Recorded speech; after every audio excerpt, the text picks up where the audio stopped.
आज दोस्तों जब बात होती है इम्यूनिटी की, हर तरफ से हम कोई ना कोई ऐसा उपाय ढूंढते हैं जिससे हमारे शरीर की इम्यूनिटी बढ़ सके, हमारे शरीर की रोग प्रतिरोधक क्षमता बढ़ सके। इम्यूनिटी आखिर है क्या? हमारे अंदर जितनी भी बीमारियों को लड़ने की ताकत है उसको हम इम्यूनिटी बोल देते हैं। तो इम्यूनिटी के लिए हमने करना क्या है? तो मैं आपको ऐसी 7 हर्ब्स का डिटेलिंग बता रहा हूं जिसको आप किसी ना किसी फॉर्म में लीजिए, क्योंकि ये बहुत इजीली अवेलेबल हैं। आप अपने घर में इसको बहुत अच्छे तरीके से इस्तेमाल कर सकते हैं। अपने शरीर की ये जो रोग प्रतिरोधक क्षमता है, इम्यूनिटी है, इसको बढ़ा सकते हैं। तो उसमें जब भी जिक्र होगा इम्यूनिटी का तो सबसे पहला नंबर आएगा आंवले का। आंवला जो कि लगभग हर घर में भारतवर्ष में आसानी से मिल जाता है। अगर हम बात करें विटामिन सी की, तो अगर हम इसका कंपैरिजन करते हैं संतरे से, तो 100 ग्राम संतरे में अगर 50 मिलीग्राम तक एक विटामिन सी की उपलब्धता होती है, तो उसके कंपैरिजन में अगर हम आंवले के 100 ग्राम को लेते हैं तो ये 10 टाइम्स ज़्यादा होता है, यानी कि 500 मिलीग्राम तक विटामिन सी हमें इससे मिलता है। तो इसलिए आंवले का सेवन करें। आप उसको सिंपल अवन में बॉईल करके भी इस्तेमाल कर सकते हैं। आपने इस्तेमाल करना है, इसका जूस निकाल कर इस्तेमाल भी कर सकते हैं। आपने इसको आंवले के ड्राई करके इसके पाउडर का सेवन भी कर सकते हैं। 1 चम्मच सुबह, 1 चम्मच शाम को आप इसका सेवन च्यवनप्राश के रूप में भी कर सकते हैं। अब बात आती है दूसरी हर्ब की, जो कि आपके लिए बहुत ज्यादा हर घर में अवेलेबल है, वो है हल्दी। हल्दी एक ऐसी चीज है जो हमारे अंदर से हर प्रकार की बीमारी के लिए, चाहे वो इम्यूनिटी के लिए है, चाहे वो स्किन के लिए है, चाहे वो डायबिटीज के लिए है, चाहे वो लूपस के लिए है, चाहे वो एलपीपी के लिए है, जहां कहीं भी क्रॉनिक डिसऑर्डर की बात होगी तो उसमें जो सबसे पहला नंबर आएगा वो हल्दी का आएगा।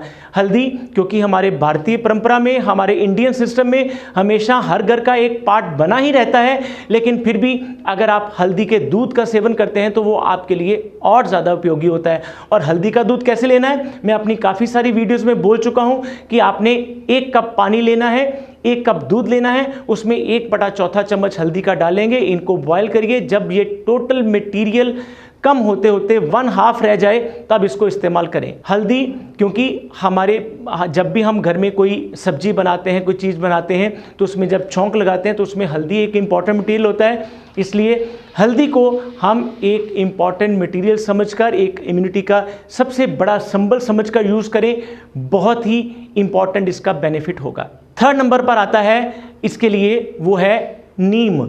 नीम क्योंकि हमारे भारत में लगभग हर गांव में, हर चौपाल में नीम होता था।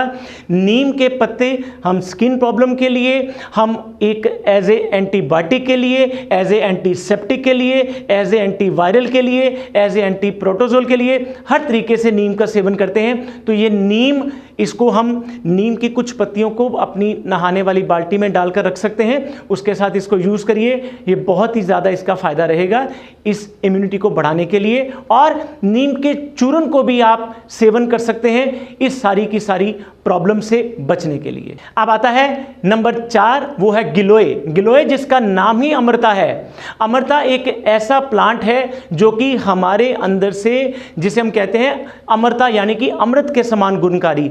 गिलोय हमारे लगभग हर घरों के बाहर लगा होता है। इसको हम, इसके तने को रात को भिगो कर रखते हैं, सुबह उस तने को हल्का सा मसलिए, उसी पानी को पीजिए। ये आपकी इम्यूनिटी के लिए बहुत ही इंपॉर्टेंट है।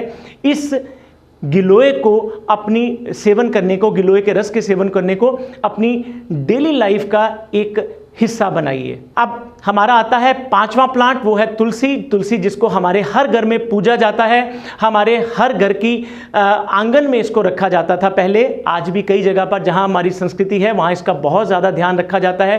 तुलसी के पत्तों का सेवन करिए हर प्रकार की इम्यूनिटी के लिए, चाहे वो ENT हो, साइनोसाइटिस हो, फेरेंजाइटिस हो, गले में रेशा निकलता हो, खांसी की प्रॉब्लम रहती है, वायरस की प्रॉब्लम रहती है। कहाँ ऐसा रोग है जहाँ तुलसी का प्रयोग नहीं होता? तो तुलसी अपने एक घर में एक ऐसा प्लांट जिसका आप सेवन रोज करिए। तुलसी के 3 से लेकर 4 पत्तों को चबाइए। इनको आप काली मिर्च के साथ भी सेवन कर सकते हैं, वो इसका जो रोग प्रतिरोधक की क्षमता है इसको और ज़्यादा बढ़ा देती है। अब बात आती है 6ठे प्लांट के लिए, वो है अश्वगंधा। अश्वगंधा एक ऐसा प्लांट है, अगर जॉइंट पेन्स हो तो अश्वगंधा पहले नंबर पर है। अगर हमें मानसिक तौर पर डिप्रेशन हो, उदासी हो, तो अश्वगंधा को हम यूज़ करते हैं। अगर उसके साथ कहीं ना कहीं मसल में स्ट्रेंथ देनी है तो अश्वगंधा को यूज़ करते हैं। अश्वगंधा के चूर्ण को 2 ग्राम से लेकर 4 ग्राम तक सुबह से शाम 2 बार दिन में यूज़ करिए गर्म दूध के साथ, आपकी इम्यूनिटी कहीं नहीं जाने वाली और जितना आप चाहते हैं उससे ज़्यादा ये बढ़ेगी। और 7वां और अंतिम प्लांट जिसका मैं डिस्कस आपसे करना चाहता हूँ वो है मुलट्ठी। मुलट्ठी एक ऐसा प्लांट है जो हमारे जीआईटी सिस्टम के लिए बहुत उपयोगी है, जिसको हम यूज़ करते हैं अपने गैस्ट्रोइंटेस्टाइनल इम्यूनिटी के लिए। हमारे अंदर एसिडिटी की प्रॉब्लम है तो ये फ़ायदा करता है।